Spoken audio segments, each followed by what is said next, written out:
بسم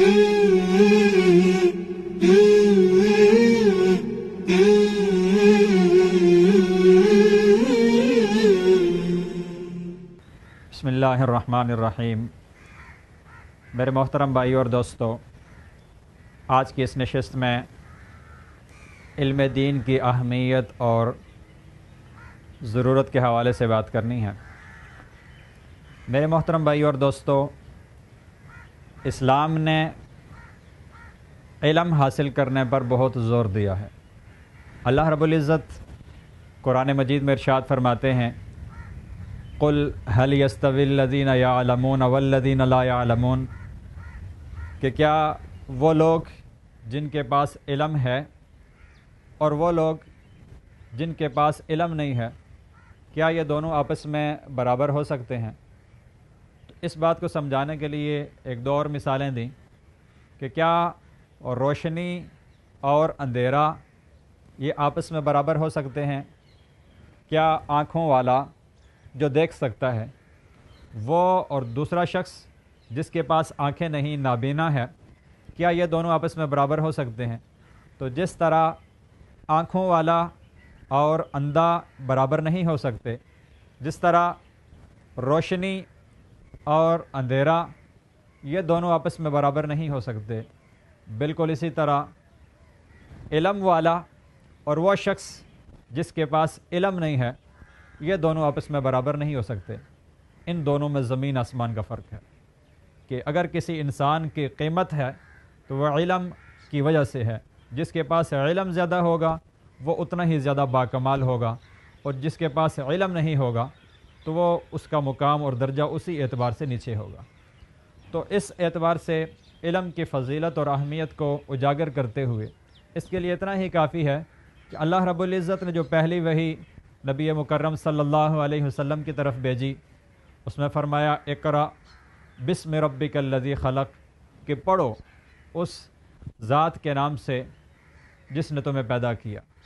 تو پہلی وحی میں علم حاصل کرنے کی ترغیب دے کر مجھے اور آپ کو، تمام مسلمانوں کو اس طرف متوجہ کیا کہ علم حاصل کرنا ہے۔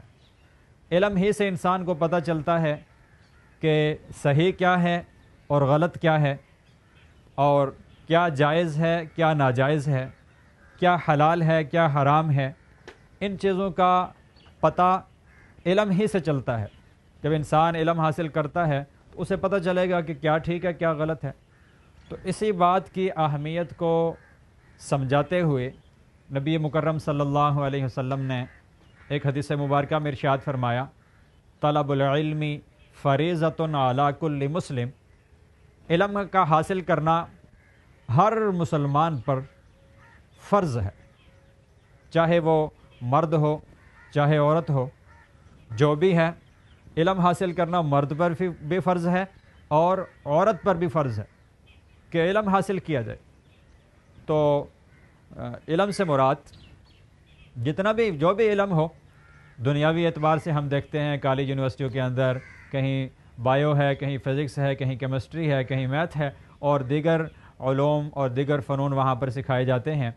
اسی طرح اس کے ساتھ ساتھ دینی علم بھی ہے، قرآن کا علم، حدیث کا علم، فقہ کا علم، دینی مسائل کا علم، ان سب پر علم کا اطلاق ہوتا ہے، علم کا لفظ بولا جاتا ہے۔ لیکن آج جو میں نے حدیث کو موضوع بحث بنایا، نبی صلی اللہ علیہ وسلم فرماتے ہیں طلب العلم فریضۃ علی کل مسلم، علم کا حاصل کرنا ہر مسلمان پر فرض ہے۔ تو اس علم سے مراد دین کا بنیادی علم حاصل کرنا ہر مسلمان پر فرض ہے۔ ڈاکٹر بننا، انجینئر بننا، ہم اس کا انکار نہیں کرتے، یہ ہماری سوسائٹی کی ضروریات ہیں۔ ڈاکٹر اس سوسائٹی کی ضرورت ہے۔ اگر ڈاکٹر نہ ہو تو ایک آدمی بیمار ہو جائے تو وہ علاج کیسے کروائے گا؟ اگر انجینئر نہ ہو تو مکان بنانا ہو، پل بنانے ہوں، سڑکیں بنانی ہوں، تو پھر ہم کس سے رہنمائی لیں گے، کس سے گائیڈ لیں گے؟ تو اس کے لیے انجینئرز کا ہونا بھی ضروری ہے، ڈاکٹرز کا ہونا بھی ضروری ہے۔ لیکن اس کے ساتھ ساتھ دین کا علم یہ ہر شخص کے لیے ضروری ہے کہ ہم جو کہ مسلمان ہیں تو ہم کسی کو یہ نہیں کہتے آپ ڈاکٹر نہ بنو، آپ انجینئر نہ بنو، آپ دنیاوی شعبوں میں نہ جاؤ، یا باقی کوئی کام آپ نے نہیں کرنا۔ آپ ڈاکٹر بھی بنیں، آپ انجینئر بھی بنیں، آپ ایڈوکیٹ بھی بنیں، آپ دنیا کے سارے شعبوں میں جائیں، سارے شعبوں میں جا کر وہاں کام کریں۔ لیکن ایک بنیادی بات ذہن میں رکھیں کہ ہم سب مسلمان ہیں اور دین کو سیکھنا ہم سب کی ذمہ داری ہے کہ ہم اپنے دین کو سیکھیں۔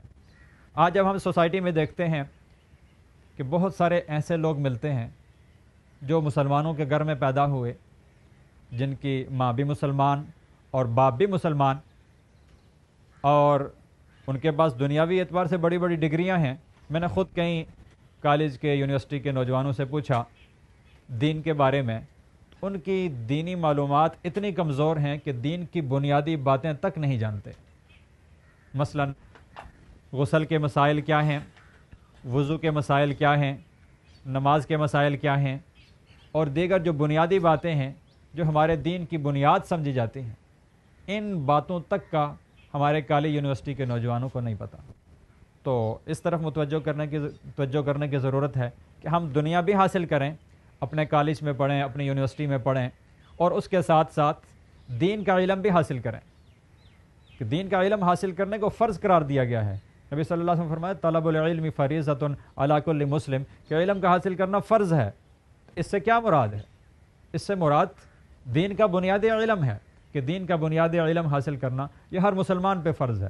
ہر مسلمان کے ذمہ نماز فرض ہے۔ جب نماز فرض ہے تو نماز کے احکام، نماز کے مسائل کو سیکھنا بھی فرض ہے، تاکہ انسان صحیح طریقے سے اللہ کی عبادت کر سکے اور اس فریضے کو جو اللہ رب العزت نے نماز کی شکل میں انسان کے اوپر لازمی قرار دیا ہے اس کو صحیح طریقے سے پورا کر سکے۔ اسی طرح نماز کے لیے وضو شرط ہے، تو وضو تب ہی انسان صحیح کر سکے گا جب اس کو وضو کے مسائل پتہ ہوں گے، جب یہ پتہ ہوگا کہ وضو کے اندر کون کون سی چیزیں فرض ہیں، کون کون سی چیزیں سنت ہیں، اور کن کن چیزوں سے وضو ٹوٹ جاتا ہے، تب جا کے وہ صحیح طریقے سے وضو کر سکے گا، اور وضو صحیح ہوگا پھر نماز بھی صحیح ہوگی۔ اسی طرح غسل کے مسائل ہیں کہ انسان کو پتہ ہو، ایک مسلمان کو پتہ ہونا چاہیے کہ غسل کے اندر کون کون سے فرائض ہیں، کتنے فرائض ہیں، اگر ان میں سے ایک بھی رہ گیا تو غسل نہیں ہوگا۔ اسی طرح دیگر چیزوں کو دیکھ لیا جائے کہ جتنے بھی اسلامی احکامات ہیں ان کو سیکھنا اور ان کا علم، بنیادی علم حاصل کرنا یہ ہر مسلمان پہ فرض ہے۔ تو آج سوسائٹی کی حالت دیکھیں تو اکثر افراد دین کی بنیادی باتوں سے بھی ناواقف ہیں۔ تو ہم تمام دوستوں کو چاہیے کہ ہم اپنے دنیاوی مصروفیات کے ساتھ ساتھ، ہم کالج میں پڑھتے ہیں، ہم یونیورسٹی میں پڑھتے ہیں، ہم کہیں کام کرتے ہیں، ان مصروفیات کے ساتھ ساتھ دین کو سیکھنے کے لیے بھی وقت نکالیں، تاکہ دین کو سیکھ سکیں، دین کو سمجھ سکیں، دین پر عمل کر سکیں، اور دین پر عمل کرنے ہی سے ہمیں دنیا کے اندر بھی بھلائی ملے گی، دنیا کے اندر بھی خیر ملے گی، دنیا بھی ہماری اچھی بنے گی اور آخرت بھی اچھی بنے گی۔ یہ نہیں ہے کہ ہم دین پر چلیں گے تو ہماری دنیا خراب ہو جائے گی، بلکہ دنیا اور آخرت دونوں کا وعدہ اس دین کے ساتھ ہے کہ دین کے اوپر عمل کیا جائے گا، یہ دنیا بھی اچھی ہوگی اور آخرت بھی اچھی ہوگی۔ اور اللہ رب العزت نے تو ہمیں خود قرآن میں یہ دعا سکھائی ہے، ربنا آتنا فی الدنیا حسنہ وفی الآخرۃ حسنہ وقنا عذاب النار، اے اللہ میری دنیا بھی اچھی کر دے، میری آخرت بھی اچھی کر دے، اور مجھے عذاب سے بچا دے۔ یہ دعا تو اللہ رب العزت نے خود ہمیں سکھائی ہے، تو ہماری دنیا بھی اچھی ہو جائے، ہماری آخرت بھی اچھی ہو جائے، تو اس کے لیے ضروری ہے کہ ہم اللہ رب العزت کے بتائے ہوئے اصولوں کے مطابق زندگی گزاریں، اللہ کے دین کو سیکھیں، اس کو سمجھیں، اس پر عمل کریں۔ اللہ رب العزت سے دعا ہے کہ اللہ رب العزت ہم سب مسلمانوں کو دین پر عمل کرنے کی توفیق عطا فرمائے، دین کو سیکھنے کی توفیق عطا فرمائے۔ وما علینا الا البلاغ المبین۔